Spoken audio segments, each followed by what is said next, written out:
할렐루야. 오늘도 하나님의 평강과 축복이 우리 사랑하는 강경제일교회 성도 여러분들에게 함께 하시기를 주님의 이름으로 축원합니다.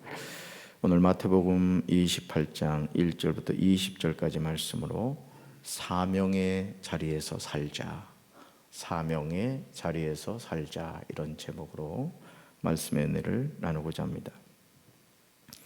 자신의 죄가 아닌 다른 사람들의 죄 때문에 예수님이 십자가에 못 박히셨습니다. 말로 표현할 수 없는 고통으로 인하여 예수님은 크게 소리 지르시고 영원히 떠나셨습니다. 제가 일전에도 말씀드린 것처럼 예수님은 결코 쇼를 한 것도 아니었습니다. 우리가 손에 가시가 찔리면 너무 아프죠. 또 여러분 운동을 하는데 운동화 안에 작은 모래알 하나 들어가도 그 고통 때문에 견디지를 못합니다. 그런데 예수님은 두 손과 두 발에 대못이 박혔습니다. 그 못을 박는 군병들이 예수님 아플까 봐 여러분 살살 박았겠습니까? 엄청난 고통과 아픔이 몰려왔을 것입니다. 절망할 수밖에 없고 탄식할 수밖에 없는 모든 소망이 사라진 상태입니다. 하나님의 아들이셨고 죽은 자도 살리시고 어떤 병도 치료하시는 그분이 너무나 무기력하게 모욕당하고 고통당하고 결국 죽으신 것이죠. 그런데 이것으로 끝이 아니었다는 것입니다. 예수님이 말씀하신 대로 사망 권세를 깨뜨리고 다시 살아나신 줄로 믿습니다. 오늘 그리스도인의 삶은 십자가에서 머물러 있어서는 안 됩니다. 많은 분들이 신앙생활하면서 이 십자가의 고통과 아픔에 머물러 있습니다. 그러면서 자신을 향하여 나는 처죽일 죄인이라고 자신의 존재 자체를 부정적으로 이야기하는 분들이 있습니다. 그러나 우리의 신앙은 십자가에 머물러 있는 것이 아닙니다. 우리의 신앙은 부활의 신앙으로 나가야 될 줄로 믿습니다. 그래야 일상의 삶에서 우리는 승리하면서 살아가게 됩니다. 자, 첫 번째로 6절입니다. 예수님은 제자들에게 말씀하신 대로 다시 살아나셨음을 기억해야 합니다. 마태복음 27장 45절을 세 번역으로 보시면 다음과 같이 기록하고 있습니다.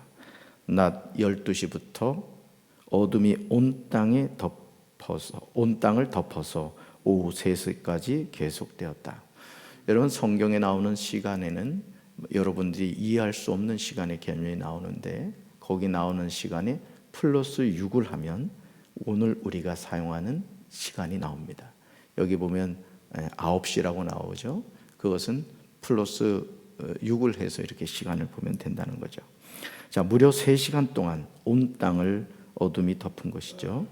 빛이신 예수님이 이 세상을 떠나시자 이 세상은 어둠 가운데 있을 수밖에 없었던 것입니다. 너무도 당연한 결과죠. 자, 그러나 예수님은 무덤에 머물러 계실 수 없으셨다는 겁니다. 천사는 예수님이 부활하셨다는 사실에 관하여 무덤을 찾아온 여자들에게 분명히 말합니다. 여러분 6절 보실까요? 6절에 이렇게 나오죠.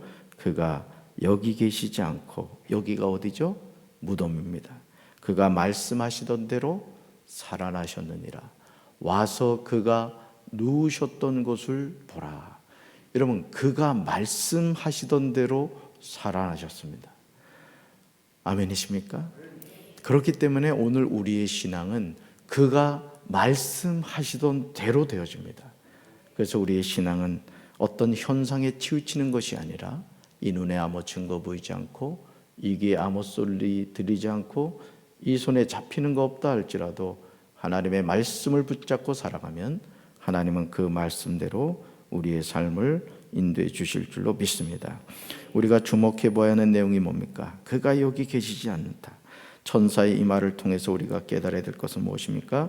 예수님이 사망 권세를 깨뜨리셨다는 것이죠. 만약 예수님이 부활하지 않으셨다면 저와 여러분의 신앙은 팥이 없는 찐빵과 같은 것입니다. 그리스도인의 신앙생활에서 중요한 두 날개가 있습니다. 하나가 뭡니까? 십자가입니다. 십자가. 근데 새는요, 여러분 한 날개 가지고 못 날거든요. 여러분 어린 시절 매미를 잡아가지고 그런 장난을 많이 치셨을 거예요. 한쪽 날개를 좀 잘라버립니다.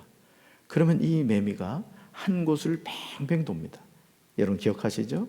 저는 그런 일을 참 많이 했습니다. 나쁜 목사였죠. 여러분 오늘 우리 신앙도 마찬가지예요. 한 날개를 가지고는 날아갈 수 없습니다. 그 한 날개가 뭐라고요? 십자가라고 했습니다. 십자가는 우리의 죄를 보여주는 상징물입니다. 즉 죄에 대한 하나님의 공의예요. 그래서 우리가 십자가를 바라볼 때 죄를 지면 저 십자가에 못 박혀 죽는구나. 이걸 여러분이 깨달아야 돼요. 그냥 자동차에 대롱대롱 달아놓는다고 무슨 부족처럼 그 십자가 달아놓는다고 여러분 교통사고 안 납니까? 여러분 운전 잘 하셔야 됩니다. 우리가 안전 운전해야 되는 거예요. 그래야 하나님이 지켜주는 거지. 운전 막 하면서도 십자가 달렸다고 여러분 사고 안 납니까? 여러분 십자가는 부족이 아니에요. 내가 죄인이지. 나는 저 십자가에 못 박혀 죽어야 될 존재였어. 이것을 깨닫는 것입니다. 또 다른 하나가 있죠. 부활입니다. 부활은 하나님의 은혜를 보여줍니다. 십자가에서 죽었지만 사흘 만에 다시 살아나. 이 두 날개를 가지고 우리가 살아가는 거예요. 우리가 조보현 집사님이 90세를 일기로 하나님의 부름 받으셨습니다. 그러면 그거로 인생이 끝납니까? 아닙니다, 여러분. 제가 위로 예배 가서 자녀분들에게도 얘기했지만 한 번 죽는 것은 사람에게 정해진 것이지만 하나님 아들 예수 그리스도를 통해 죄사함 받은 사람은 이미 그 영혼이 하늘나라 천국에 입성한 줄로 믿습니다. 그래서 예수 믿는 사람은 죽음이 두렵지 않은 거예요. 왜? 영원하신 주님을 만나는 순간이거든요.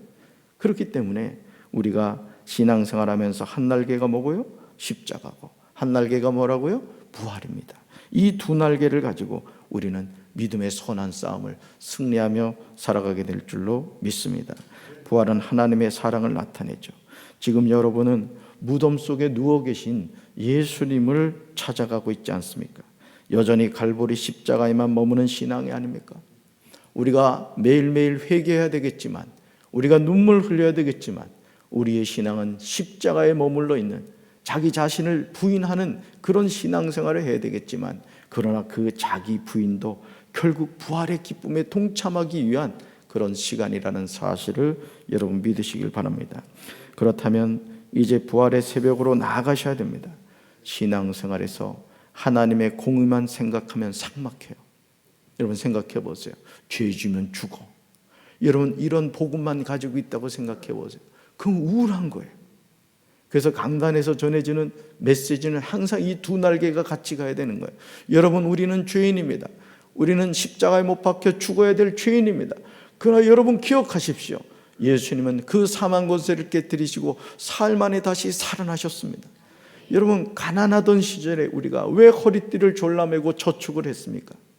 여러분 당장 무엇을 먹고 싶은 걸 먹지 못해도 그 적금 부었던 그 저축한 금액을 찾을 때 그 기쁨을 생각하며 여러분 근검절약했잖아요. 우리 신앙도 그래요. 왜 십자가의 고통을 우리가 인내하며 참아내야 됩니까? 왜 인내로서 우리의 구원을 이루어야 됩니까? 부활의 기쁨 때문에 그런 거예요. 할렐루야. 그래서 우리 강경제일교회는 이 두 날개를 붙잡아야 되는 거예요. 십자가와 부활. 그래서 항상 교회 안에는요 자신의 죄를 회개하는 그 회개의 고백의 기도가 있어야 되겠지만 결국은 우리의 마음에는 이 부활의 기쁨이 있어야 돼요. 그 교회는 항상 기쁨이 충만해야 돼요. 할렐루야. 자, 우리 강경제일교회가 그런 교회가 되어야 될 줄로 믿습니다. 자, 하나님의 공의만 생각하면 삭막해져요. 또 하나님의 사랑만 강조하면 질서가 없어져요. 그냥 사랑하면 안 됩니다. 그러므로 바람직한 신앙생활은 하나님의 공의의 상징인 십자가와 하나님의 사랑의 상징인 부활을 같이 붙잡고 믿음으로 순종하며 살아가는 거예요. 저는 우리 교회가 그런 교회가 될 줄로 믿습니다. 자, 두 번째 7절입니다. 하나님의 약속하신 장소인 갈릴리로 가야 그곳에서 예수님을 만나게 됩니다. 예수님은 십자가를 지시기 전에 자신이 십자가에 못 박혀 죽을 것과 사흘 만에 다시 살아날 것을 친히 말씀하셨습니다. 그런데 제자들은 예수님의 말씀을 믿지 않았습니다. 예수님의 부활을 믿지 않은 제자들은 낙심과 두려움에 빠지게 된 거예요. 여러분 한번 생각해 보세요. 주님이 다 말씀하셨거든요. 그러니까 여러분 성경을 읽으면서 여러분이 항상 기억해야 될 것은 따라합시다. 말씀은 나에게 주신 것이다. 자, 주님이 제자들을 향하여 얘들아 갈릴리에서 만나자. 이러면 갈릴리로 가야 되는 거예요. 여러분, 저는 강경제일교회가 주님을 만나는 갈릴리가 되기를 주님의 이름으로 축원합니다. 자, 근데 문제는 뭐예요? 제자들이 예수님의 말씀을 믿지 않았다는 거예요. 예수님의 부활을 믿지 않은 제자들은 낙심과 두려움에 빠지게 됩니다. 예수님의 무덤을 찾았던 여인들도 마찬가지였습니다. 이 여인들이 무덤을 찾은 이유가 무엇입니까? 혹시 예수님이 다시 살아나실 것이라는 말씀을 기억했기 때문일까요? 8절과 10절을 보시면 그렇지 않아요. 자, 이렇게 나오죠. 그 여자들이 무서움과 큰 기쁨으로 빨리 무덤을 떠나 제자들에게 알리려고 다름질할세. 이에 예수께서 이르시되 무서워하지 말라. 가서 내 형제들에게 갈릴리로 가라 하라. 거기서 나를 뭐하리라? 보리라 하시니라. 자, 이 무슨 말씀이에요? 예수님은 분명히 뭐 하셨다? 다시 살아나셨다는 거예요. 부활하셨다는 거예요. 그 예수님이 지금 이야기하고 있는 것을 보게 됩니다. 본문 8절과 10절에서 동일하게 나오는 낱말이 무서움입니다. 만일 이 여인들이 예수님의 부활을 믿었다면 이들은 두려워하지 않았을 거예요. 여러분, 부활을 믿는 신앙을 가지면 우리는 두렵지 않는 거예요. 당장 하나님이 불러가신다 할지라도 여러분, 하나님의 나라에 여러분 주님과 함께 사는 거예요. 그러니까 여러분, 우리 믿는 성도에게서 죽음은 뭐라고요? 주님 만나는 시간이에요. 물론 육신을 입고 이 세상을 살면서도 주님과 동행하는 삶을 살지만 이제는 제한이 없어지는 거예요. 속삭이는 사람도 없고요, 세상 근심 걱정도 없어요. 나를 사랑하시는 그 주님과 늘 여러분 같이 산다고 생각해봐요. 좋아요, 싫어요? 빨리 가고 싶진 않아서 그렇죠? 좋은 거예요, 여러분. 우리 믿는 사람에게 죽음은요, 좋은 거예요, 사실은. 그렇다고 또 일찍 죽지 마세요. 할 일 많아요, 여러분들. 우리가 이런 믿음의 고백을 갖고 살아가야 돼요. 여러분, 사랑하는 성도 여러분, 여러분은 지금 부활하신 예수님을 찾고 계십니까? 아니면 무덤에 누워 계신 예수님을 찾고 계세요? 예수님은 부활하신 줄로 믿습니다. 그래서 우리의 신앙은요, 이 부활 신앙으로 무장을 해야 돼요. 그래서 춘천 한마음교회 그 김성로 목사님인가, 그 부분은 이 부활 신앙을 아주 강조하면서, 아마 제가 알기로는 CTS에서 600명이 넘는 성도들이 그 부활 신앙에 대한 간증을 하는 것을 제가 보았습니다. 여러분, 우리 강경제일교회도 그냥 우중충한 십자가 신앙만 붙잡지 말고, 십자가 신앙도 무시하면 안 됩니다. 한 날개예요. 그렇지만 그 십자가 신앙에서 부활 신앙으로 나아가서 언제나 여러분의 삶에 이 분명한 구원의 확신, 부활의 신앙을 갖게 되기를 주님의 이름으로 축원합니다. 저는 저와 여러분이 무덤에 누워 계신 예수님이 아니라 부활하셔서 갈릴리로 가신 예수님을 만나게 되기를 주님의 이름으로 축원합니다. 세 번째로 12절과 15절입니다. 군인들이 돈을 받고 가르친 대로 하였듯이 오늘도 거짓말은 두루 퍼진다는 사실을 기억하십시오. 예수님의 부활을 가장 먼저 목격한 사람이 오늘 성경에 보면 누구 나오죠? 경비병들이었습니다. 여러분, 4절 보십시오. 4절 보시면 지키던 자들이 그를 무서워하여 떨며 죽은 사람과 같이 되었더라. 경비병 중에 몇이 성에 들어가 모든 된 일을 대제사장들에게 알립니다.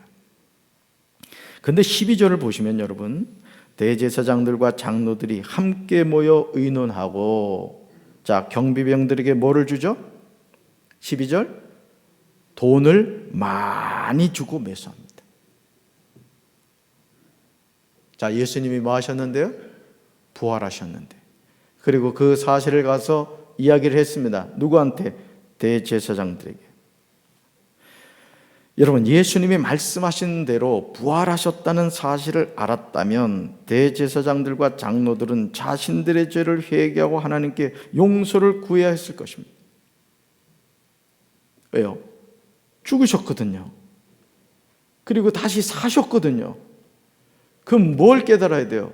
야, 우리가 메시아이신 하나님 그분을 죽였구나.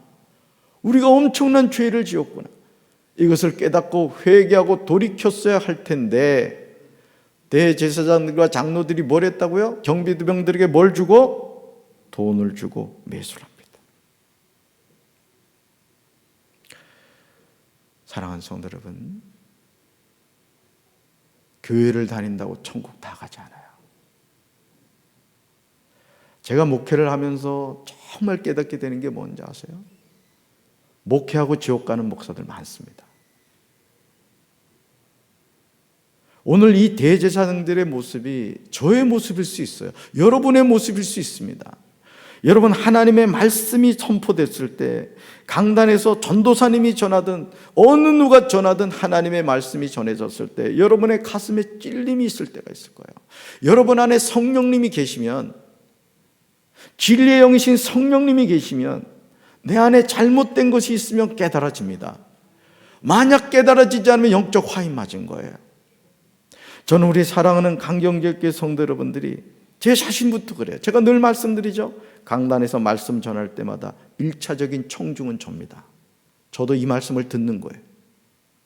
예수님이 부활하셨어요. 그럼 뭘 깨달아야 돼요? 죄를 깨달아야 되잖아요.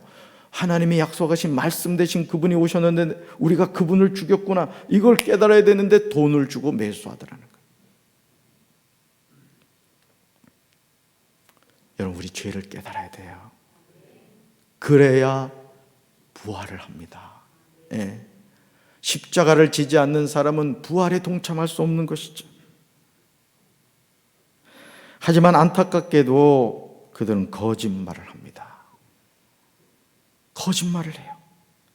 진리를 조작하는 것을 보게 됩니다. 자, 13절 볼까요? 13절 같이 읽습니다.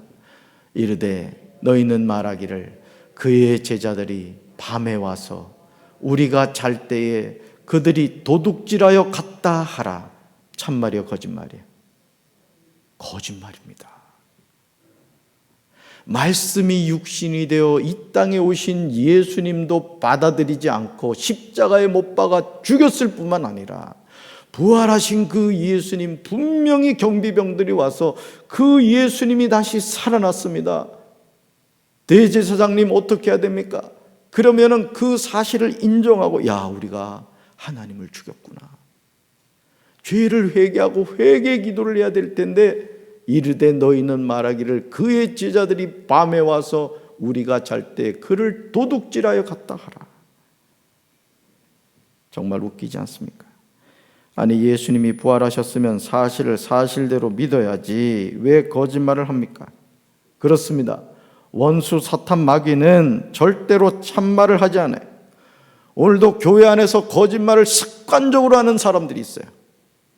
저는 우리 강정제교회 성도 여러분들, 거짓말하지 마시길 바라요.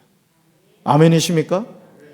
왜 거짓말을 하지 말아야 되는지 아십니까?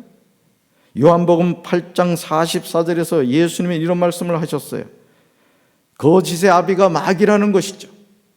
여러분, 오늘 우리가 진리의 영이신 성령님과 동행해야 될 줄로 믿습니다. 오늘 우리가 그 하나님을 바라봐야 될 줄로 믿습니다. 절대 거짓말을 해서도 안 되고 옮겨서도 안 돼요. 네.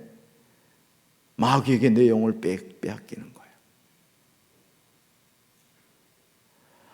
너무 마음이 아픕니다. 성도들이 거짓말, 중직자들이 거짓말하는 걸 보면요, 너무너무 마음이 아파요. 정말. 근데 더 아픈 게 뭔지 아세요? 그걸 깨닫지를 못해요. 깨닫지를. 심지어 14절 보세요. 14절. 경비병들을 위로까지 합니다. 보세요. 14절 보세요. 만일 이 말이 총독에게 들리면 우리가 권하여 너희로 근심하지 않게 하리라 하니. 정말 놀라운 것은 15절이에요. 15절 다시 한번 읽습니다.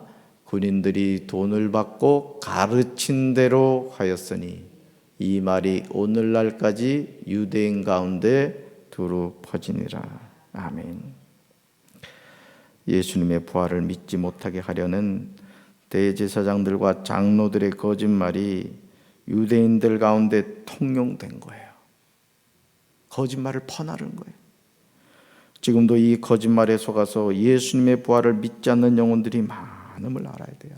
야, 죽었는데 어떻게 부활하냐? 군명들이 말하는데 그 거짓말이래. 제자들이 예수님 시체 훔쳐가고 그렇게 말하는 거래. 여러분, 상식적으로 여러분, 거짓말이요 더 설득력이 있거든요. 어떻게 죽은 사람이 부활합니까? 그러니까 경비병들이 말한 거짓말이 참말처럼 들리는 거예요. 오늘도 여러분, 우리가 신앙생활 하면서요, 하나님의 말씀은 나의 이성을 무시하진 않지만 뛰어넘어서 역사합니다. 오늘도 기적이 누구에게 나타나는지 아세요? 하나님이 하신 말씀, 동정녀 마리아에게서 성령으로 예수님이 잉태되었음을 믿는 자에게 하나님의 기적이 나타나는 거예요. 예. 동정녀 마리아에게서 예수님이 성령으로 잉태됐다는 것을 믿지 못하면 우리 신앙은 가짜인 겁니다, 여러분. 여러분, 그래서 저는 그러거든요. 여러분이 사도신경을 고백하거나 주기도문을 할 때 절대 저는 급하게 하시지 말라고 그래요. 네. 제가 이게 세 번역으로 하니까 지금 저도 보고합니다. 아주 성경은 이 개역개정판을 쓰는데 왜 사도신경은 또 주기도문은 또 세 번역으로 했는지 모르겠어. 물론 목사님이 어떤 또 뜻이 있으셨겠지만은 그래 전 보고합니다. 제가 혹시 눈 뜨고 한다고 야 목사님 컨닝한다 이러지 마세요. 예, 전 계속 볼 것 같아요. 여러분 사도신경 할 때요 한 소절 한 소절을 믿음으로 고백하세요. 아멘. 말씀을 믿고 고백하는 게 중요한 거죠. 어떤 분들은 전에 있던 교회에서 이렇게 보면은 아니 누가 주기도문 못해요? 사도신경 못합니까? 그러면 아주 혼자 KTX를 타고 가요. 하늘에 계신 우리 아버지 이름이 그렇게 하지 마세요. 한 구절 한 구절을 묵상하세요. 전능하사 천지를 만드신 하나님 아버지를 내가 믿사오며 정말 마음으로 고백하세요. 네, 그게 중요한 거예요. 그 고백을 하면요 우리 안에 믿음이 생깁니다. 네, 그럼요. 자 마지막으로 19절과 20절이에요. 주님이 우리에게 분부하신 모든 것을 가르쳐 지키게 해야 됩니다. 예수님의 부활에 대해서 의심했던 제자들에게 부활하신 예수님은 상상할 수 없는 엄청난 사명을 주시죠. 우리는 이것을 대사명이라고 해요. 큰 사명이란 뜻이에요. 그런데 사명을 맡기시면서 예수님은 우리에게 아주 중요한 뭔가를 주세요. 바로 그것이 뭐예요? 18절이에요. 18절. 같이 읽습니다. 18절. 예수께서 나와 말씀하여 이르시되 하늘과 땅의 모든 권세를 내게 주셨으니. 아멘.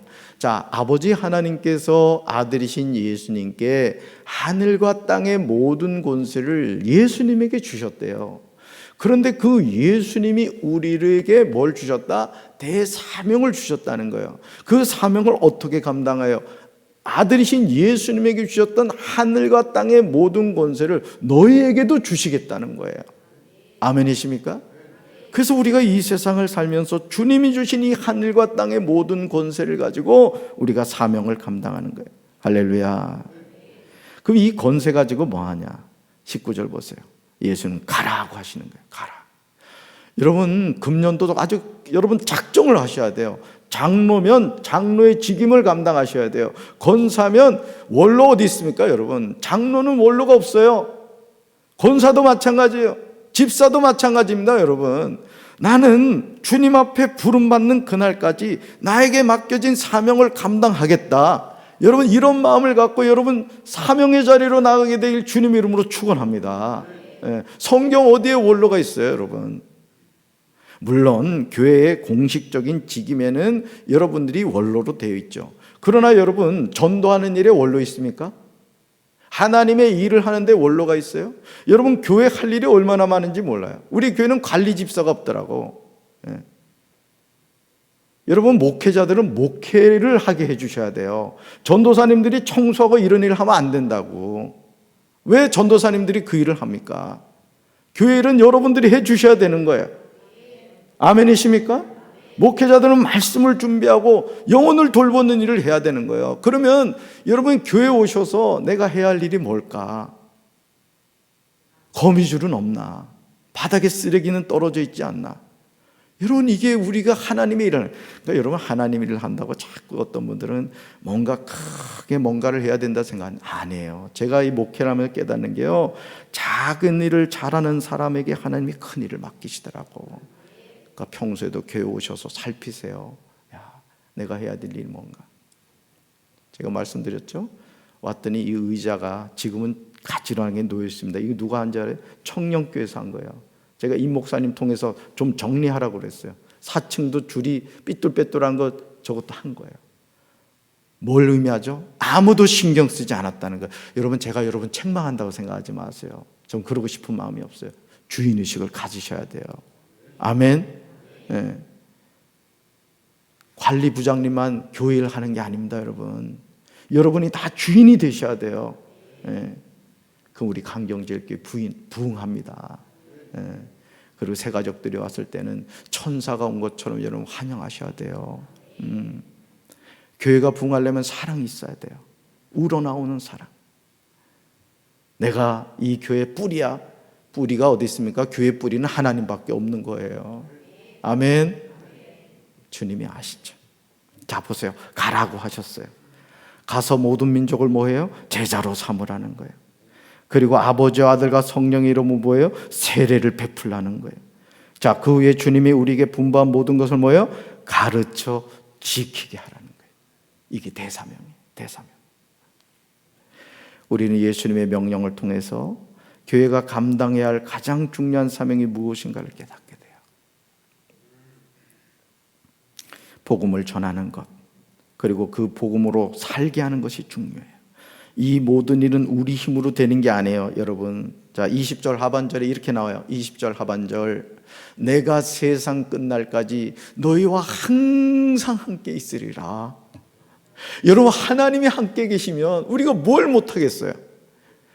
여러분, 강경제일교회 하나님 함께 하세요. 하나님 여러분 사랑하신다고요. 우리도 조보영 집사님처럼 이 육신의 장막 벗을 거예요. 그때가 언제인지 알지 못해요. 그러면 우리가 이 육신의 장막 벗고 주님 앞에 섰을 때, 박재진 목사, 너 뭐 하다 왔노? 주님이 물으시면 뭐라고 대답해야 되겠습니까? 네, 강경제일교회에서 주는 밥 잘 먹다가 밥이나 먹다 왔습니까? 이렇게 얘기해야 되겠습니까? 주님, 저요, 주님 부르시는 그 순간까지 영혼을 전도했어요. 강경제일교회 가서 열심히 저 청소했어요. 화장실 청소 제가 다 했어요. 또 이 강경지역을 위해서 제가 기도했어요. 여러분, 그런 고백을 해야 되지 않겠어요? 그럼 주님이 그러실 거예요. 그래, 너 참 고생했다. 내가 다 봤어. 내가 다 봤다. 칭찬해 주실 거예요. 우리 강경제일교회 모든 성도 여러분들이 세상 끝날까지 나와 함께 하시는 그 주님이 주신 권세 가지고 우리 강경제일교회 아름답게 세워갑시다. 그래서 하나님께 영광 돌리는 우리 사랑하는 성도들의 삶이 되기를 주님의 이름으로 축원합니다.